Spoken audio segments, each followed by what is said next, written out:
जी, अस्सलाम वालेकुम। मैं हूँ अवैस सलीम, मेरे साथ हैं जावेदुर रहमान इस्लामाबाद से। जावेद साहब, वक़्त देने के लिए आपका बहुत शुक्रिया। गिलानी साहब, आपका भी शुक्रिया, दोनों इस्लामाबाद में मौजूद हैं। आज जो है फ़ोकस थोड़ा-सा हमारा सियासी गुफ्तगू से वापस जाएगा अदालत में, क्योंकि आज सदर साहब ने ये जो supreme court practice and procedure act है, वो मंज़ूर कर लिया है। सुप्रीम कोर्ट में आज समाअत भी थी। ये जो इलेक्शन कमीशन ने केस किया हुआ है पंजाब इलेक्शन के हवाले से उस पर, और अब वो केस मुलतवी हो गया है। क्यों हुआ है, इन तमाम चीज़ों पर बात करेंगे, और फिर उसके बाद जो है वो नई सियासी जमात की तश्कील, इमरान खान के नए इल्ज़ामात, और ये जो कल हमने बात की थी कैद में ख़वातीन से बदसलूकी की, उस पर भी बात होगी।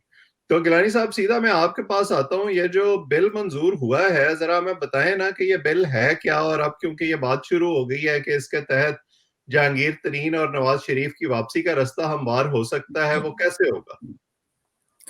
बहुत शुक्रिया वैसा। आज एक्चुअली मैं भी गया था कोर्ट में हेयरिंग के लिए, चूँकि हमारा ये ख़्याल था और बहुत सारे लोगों का ख़्याल था कि आज एक अहम पेशरफ्त होगी, जो इलेक्शन के हवाले से हेयरिंग हो रही है। क्योंकि उसमें सिर्फ इलेक्शन कमीशन ने अब अपना मौक़िफ़ देना है, पीटीआई अपना मौक़िफ़ दे चुकी हुई है, हुकूमत अपना मौक़िफ़ दे चुकी हुई है। तो आज काफ़ी देर बाद 12 बजे के शेड्यूल के बाद जब हेयरिंग शुरू हुई, तो उसमें बहुत कम तादाद में लोगों की पाई जा रही थी। फिर अचानक जब हेयरिंग की समाअत शुरू होती है, तो हम ये देखते हैं कि अटॉर्नी जनरल तशरीफ़ लाते हैं और वो 1-2 पेज कॉपी करवा के वो अपने असिस्टेंट को दे रहे होते हैं कि जनाब इन्हें पेश करें आप। तो वो कहते हैं कि जनाब हेयरिंग से पहले मैं आपसे कुछ गुज़ारिश करना चाहता हूँ, और वो ये है कि ये एक बिल जो मंज़ूर हुआ है, नया जो है रिव्यू का बिल जो है, उसके हवाले से, और उसके तहत ये तय पाया है कि जनाब अली जो चीफ जस्टिस ने, सॉरी, जो बेंच है जिसने 184(3) का केस सुना होगा, यानी कि खुद नोटिस का, सू मोटो नोटिस का, वो अपील में उससे लार्जर बेंच बनेगा रिव्यू अपील में, और हम्म। रिव्यू को अपील की तरह कंसिडर किया जाएगा। और रिव्यू की तरह उसका स्कोप जो है, चूंकि हमारे यहाँ जनरली रिव्यू का जो स्कोप है वो बड़ा लिमिटेड है, लेकिन यहाँ पे रिव्यू के स्कोप को उन्होंने अपील के बराबर कर दिया, मेरा जिसमें मेरा ख्याल है यही वो कानूनी नुक्ता है जिसकी आड़ ले रहे हैं हमारे वजीर कानून भी। जब उनसे सवाल हुआ कि जी क्या वो अपील कर सकेंगे, तो उन्होंने कहा कि जी नहीं, वो अपील नहीं कर सकेंगे, लेकिन वो रिव्यू तो कर सकेंगे। हाँ, लेकिन ये देखिए, ये आने वाले वक्त में होगा, लेकिन इसमें जो एक ज़बरदस्त कह लें कि पॉलिटिकल गेमिंग खेला गया आज, कि उसके बाद चीफ जस्टिस ऑफ पाकिस्तान ने उनसे पूछा कि क्या आप ये कहना चाहते हैं कि जो हमारा प्रैक्टिस एंड प्रोसीजर बिल है, क्या वो ख़त्म हो गया है? क्या हुकूमत ने वो मान लिया है? दरअसल अब मैं इसको खोलूँ, जो आप भी बात कर रहे थे उसमें थोड़ी सी मैं क्लैरिटी के लिए, नाजरीन के लिए भी, चूँकि पाकिस्तान में भी और अमेरिका में भी, कि दरअसल जो प्रैक्टिस एंड प्रोसीजर बिल था, उसको चूंकि सुप्रीम कोर्ट ने स्टे दे दिया था, और उसके बाद उस पर बेंच तश्कील दे दिया था, और उस पर उन्होंने कहा था कि इसको अभी आप आगे नहीं लेके जाएंगे। तो ये अचानक एक डेवलपमेंट होती है, जो अटॉर्नी जनरल से मेरी भी बात हुई और मंसूर साहब ने मुझे भी बताया कि अचानक वो कहते हैं कि परसों ये बिल एक नया आया है रिव्यू का, और रिव्यू की ज्यूरिस्डिक्शन का बिल, और ये 24-26 घंटे के अंदर ये बिल बना है, और वो प्रेसिडेंट साहब को गया है, और प्रेसिडेंट साहब ने हैरानकुन तौर पर साइन भी कर दिया। और वो 2 पेजेस का बिल जो है वो आज फिर पेश किया गया। बेसिकली क्या हुआ कि हुकूमत ने एक चाल चली, और उसमें अब ज़ाहिर है चूँकि पीटीआई उस पोज़ीशन पे नहीं है, तो सदर पाकिस्तान डॉक्टर आरिफ अलवी ने उसको साइन किया और उसको एंडोर्स किया। तो उसमें उन्होंने कहा कि जब आपने हमारा प्रैक्टिस एंड प्रोसीजर का बिल रोका है, तो हम एक नया बिल ले आते हैं चुप करके। उसमें वही चीज़ वो ले आए, कि उसमें उन्होंने ये तो नहीं कहा, वो चीज़ें चलें चैलेंज हो गई कि बेंच जो है supreme court chief justice of Pakistan नहीं बना सकते अपनी मर्जी से, 3 सीनियर मेंबर होंगे और वो आगे तश्कील देंगे। वो चीज़ चलें एक साइड पे हो गई, लेकिन उनका जो मेन मतमाय नज़र था इलेक्शन के हवाले से, उसमें वो कामयाब हो गए, और उन्होंने वो बिल ले आए कि जनाब अब ये जो 184(3) के तहत केसेस होंगे, उनका स्कोप जो है वो वाइडन कर दिया गया है, और उनको एज एन अपील ही रिव्यू में कंसिडर किया जाएगा, और लार्जर बेंच बनेगा, चाहे कि उसमें वो सारे जजेस मौजूद हों जो पहले वाली आज खुद नोटिस की अपील में। तो ये खुद हैरानकुन बात थी उमर अता बंदयाल साहब के लिए भी। फिर वो उसके बाद उन्होंने कहा कि चलें ठीक है, आप पहले ये क्लैरिटी लें हुकूमत से कि क्या फिर जो प्रैक्टिस एंड प्रोसीजर बिल है क्या वो ख़त्म हो गया। फिर वो ऑडियो लिंक की बात करने लगे। तो बेसिकली अब मैं इसको समराइज़ करूँ नाज़रीन के लिए भी और आपके लिए भी, कि बेसिकली 3 इश्यूज़ अब बहुत अहम हो चुके हैं। उसके बाद उन्होंने इलेक्शन का, सॉरी, हियरिंग जो है वो एडजर्न कर दी ये जो टिल बिल्कुल। Further day. उसमें कोई क्लैरिटी नहीं है। ऐसे लग रहा था कि जाहिर है उन्हें भी कोई चाहिए था वे आउट। तो अब वो आगे जाके जब तक ये क्लियर नहीं होती चीजें, तो इलेक्शन के केस को आगे वो देखेंगे, क्योंकि इलेक्शन के केस में भी अगर ये रिव्यू आ जाता है तो एक लार्जर बेंच बनेगा। तो अब बेसिकली ये तीनों केसेस है ना, जो वैसा जो ऑडियो कमीशन वाला केस है, उसके बाद जो प्रैक्टिस एंड प्रोसीजर एक्ट वाला केस है, और ये इलेक्शन का केस, दरअसल ये सारे तीनों अब एक दूसरे से जुड़ गए हुए हैं। और जब तक उनमें से जो अहम केस है प्रैक्टिस एंड प्रोसीजर का, और उसके बाद नए का फैसला नहीं होता, उसके बगैर इलेक्शन की तारीख वाला केस मेरा ख्याल है अब आगे नहीं चल सकता। बिल्कुल। और ये एक जैसे हुकूमत की हम कामयाबी है कि जो डिले करवाना चाहते थे इस मामले को, वो उस डिले को करवाने में कामयाब हो गए। बिल्कुल, और जैसे हम पहले बात भी करते रहे हैं कि सुप्रीम कोर्ट में भी इस हवाले से उतना एग्रेसिव स्टांस अब नजर नहीं आता। ऐसा लगता है कि वो भी कुछ पीछे हटे हैं। जावेद साहब, अब जो बात आके रुक मैं गई है इसमें नवाज शरीफ की वापसी पर, जहांगीर तरीन की वापसी पर, आज मुलाकात भी हुई है जहांगीर तरीन और अलीम खान की, उनके हम ख्याल लोगों के साथ। वो ग्रुप ऐसे लगता है इकट्ठा हो रहा है। कहा जा रहा है कि अगले 2 से 3 दिन में शायद वो पार्टी का नाम भी अनाउंस कर दें। ये जो मेरा पॉइंट इसमें यह है कि जो लोग ये कह रहे हैं कि नहीं नहीं वो लोग वापस नहीं आएंगे, उनकी वो नहीं होगी, जहांगीर तरीन जैसा आदमी खाम खाई ये सारी मूवमेंट कर देगा, खाम खाई पैसे लगा देगा, खाम खाई किंग मेकर बना रहेगा, जब तक उसको खुद पार्लियामान में वापसी का मौका नहीं मिलेगा क्यों करेंगे? वो तो किसी ना किसी ऐसी एश्योरेंस पे तो वो कर रहे हैं ना। ये चीजें कनेक्टेड हैं आपस में। जी देखिए, अवैध साहब जो गिलानी साहब ने बात की, जो सिनेरियो उन्होंने पेश किया, उसमें मैं थोड़ा सा इजाफा ये कर दूं कि नवाज शरीफ साहब ने सितंबर 2017 में इसकी अपील एक दर्ज कराई थी। वो एक महीने बाद, बल्कि अगस्त में कराई थी, एक महीने बाद वो अपील जो थी वो मुस्तरद हो गई थी। इसी तरह जहांगीर तरीन साहब ने भी अपील की थी, वो भी 2018 में मुस्तरद हो गई थी। नया जो कानून है उसके तहत 60 दिन में अपील कर सकते हैं। अब ये वेग है ये बात अभी तक, क्योंकि जिस तरह से वजीर कानून का बयान सामने आ गया है कि अपील का हक नहीं रखते, नजरसानी इसके अंदर हो सकती है।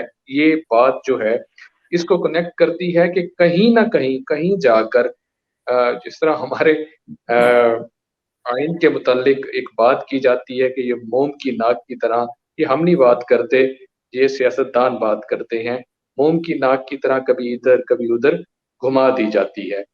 अगर आने वाले वक्त में बजट के बाद ये किसी भी वक्त इसकी अपील अगर हो जाती है, क्योंकि 60 दिन का टाइम है, 60 दिन के अंदर अगर ये कर दी जाती है, नवाज शरीफ साहब को भी और जहांगीर तरीन साहब को भी, जब ये बिल पार्लियामेंट के अंदर आया था तो ये आवाजें हमें सुनती हुई नजर आई थी कि ये पर्सन स्पेसिफिक है।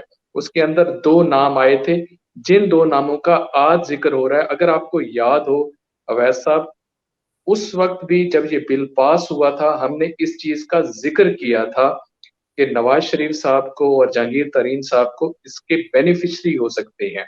अब ये बातें मीडिया पे आना शुरू हो गई हैं, बल्कि आज से आ रही हैं।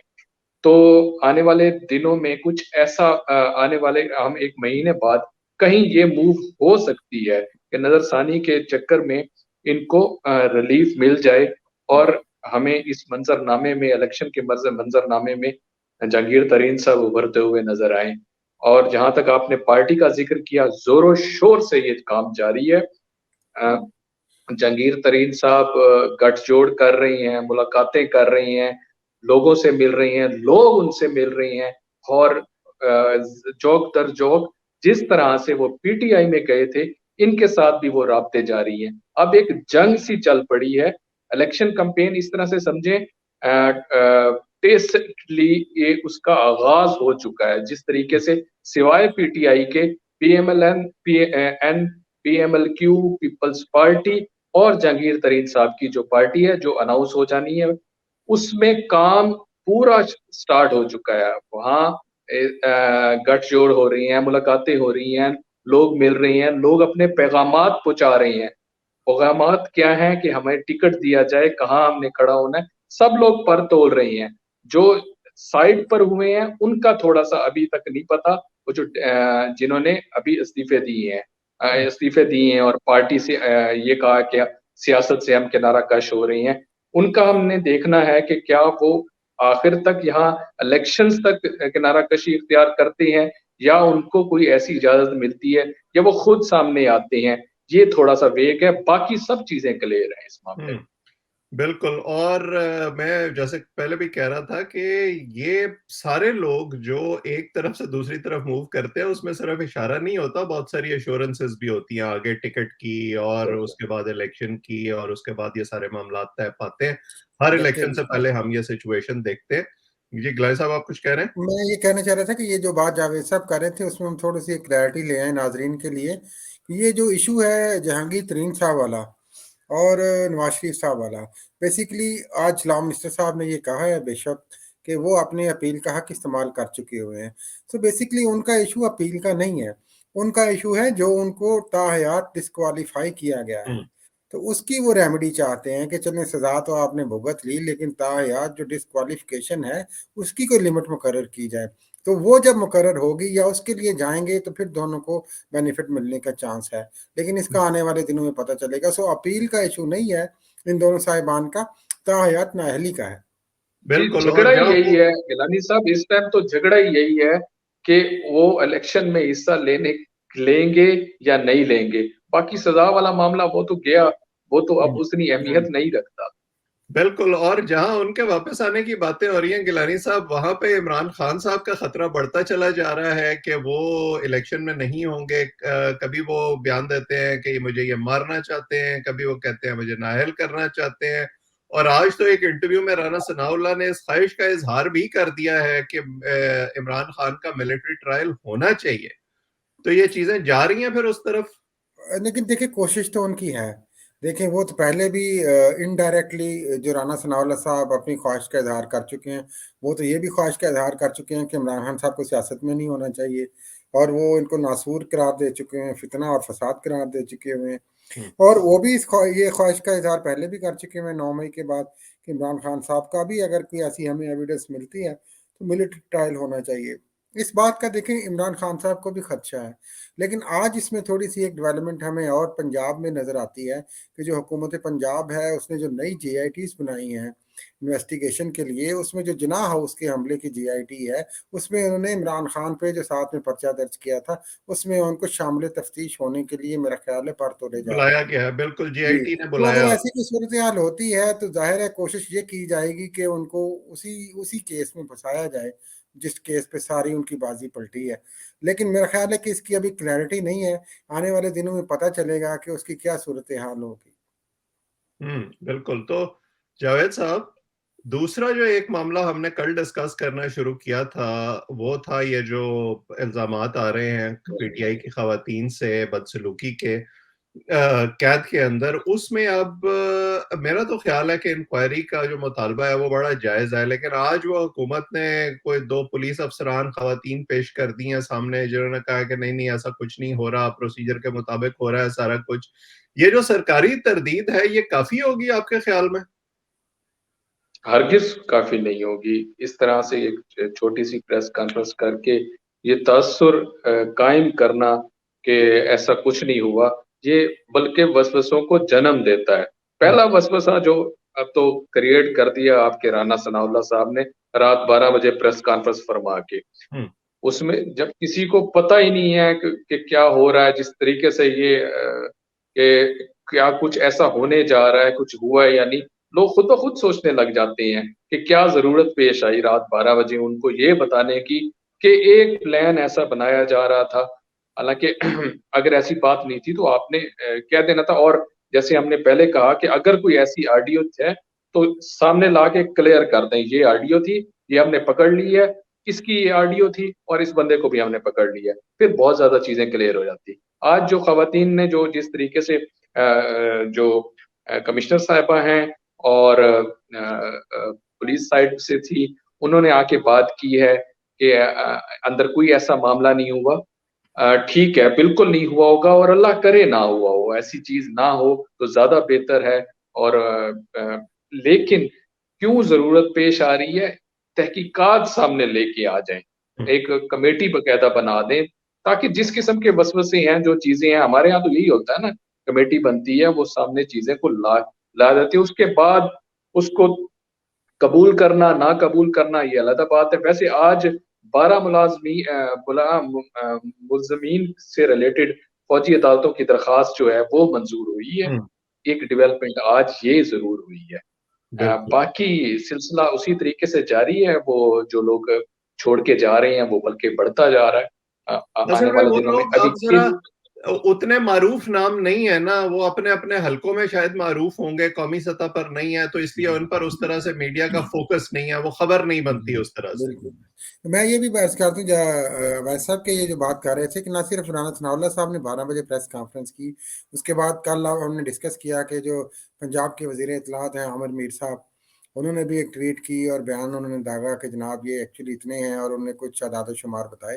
फिर ये एक और दिलचस्प बात हुई जो कुछ जो लाहौर के जो हमारे मीडिया पर्सन्स हैं, दोस्त साथी हैं, उनके लिए हैरानकुन थी कि रात गए कोई 12-1 बजे के करीब जो पंजाब के निगरान वज़ीर आला हैं मोहसिन नकवी साहब, उन्होंने एक जो प्रोजेक्ट चल रहा था समनाबाद पे उसका दौरा किया और उसकी डेवलपमेंट का जायज़ा लिया और बकौल उन रिपोर्टर्स के वहाँ पे ये इशारा दिया गया कि आप ये सवाल पूछें और फिर ये सवाल पूछा गया और फिर उन्होंने भी रात को 1 बजे क्लैरिफ़िकेशन दी कि ऐसी कोई बात नहीं है।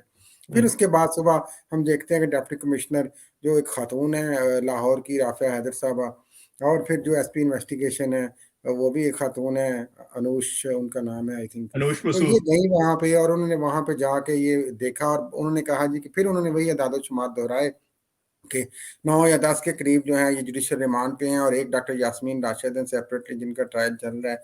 लेकिन मेरा ख़्याल है कि जो कल भी हमने बात की थी, क्या ही अच्छा होता कि अगर वो 11 के 11 को 10 को वहाँ पे प्रोड्यूस कर देती हैं, अगर वो ठीक-ठाक हैं तो। हुँ, और उनके ख़्याल में उनको कुछ नहीं हुआ, उनके पूरे नाम और तादाद नाम और उनका बायोडाटा बता देती। कल भी हमने ये मुतालबा किया था इस प्लेटफ़ॉर्म से कि उनके नाम और उनके जो पेरेंट्स हैं, उनके जो फैमिली मेंबर्स हैं, उनको उनसे मिलने की इजाज़त दी जाए, मीडिया के सामने उनको पेश किया जाए, उनको बातचीत करने की इजाज़त दी जाए।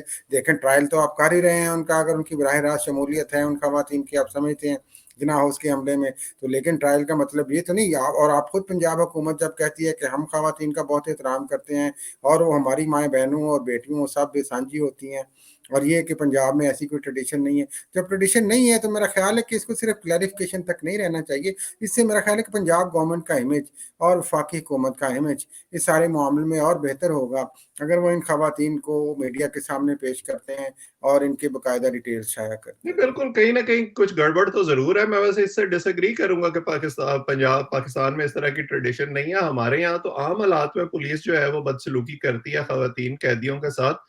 तो यहाँ जब आपने बाकायदा उनको अनलीश किया हुआ है और वहाँ पर अगर कोई वो अपना ज़रूरत से ज़्यादा आगे बढ़ गए हैं, मैं कोई ऐसा लफ़्ज़ इस्तेमाल नहीं करना चाहता, तो उसको रूल आउट करना मुश्किल है। लेकिन हम जैसे कल भी बात करते रहे हैं कि इस प्रॉपर इंक्वायरी के बगैर इसका जो तसल्ली है वो मेरा मुमकिन ख्याल है नहीं है। ये एक ऐसा इशू है जहाँ वैसा बल्कि जिसपे सुप्रीम कोर्ट ऑफ हुँ, पाकिस्तान या लाहौर हाई कोर्ट के जज साहिबान जो इतने बड़े और इश्यूज को देखते हैं सियासी, ये एक सीरियस ह्यूमन राइट्स का इशू है, खवातीन के हकूक हुँ, का इशू है, उनकी प्रोटेक्शन का इशू है और मेरा ख्याल है कि पूरी दुनिया इस मामले पे कंसर्न्ड होती है और हमारे बहुत सारे कन्वेंशंस हैं खवातीन के हकूक के हवाले से, प्रिजनर्स के हवाले से।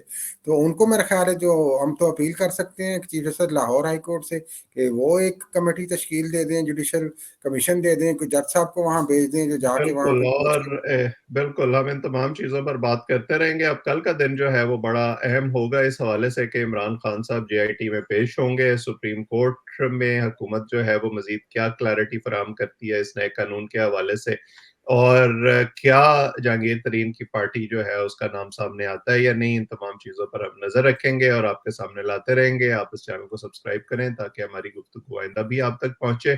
कमेंट सेक्शन में अपनी राय से भी ज़रूर आगाह किया करें। मेरे दोनों दोस्तों का और जो लोग हमें देख रहे हैं, सबका बहुत-बहुत शुक्रिया।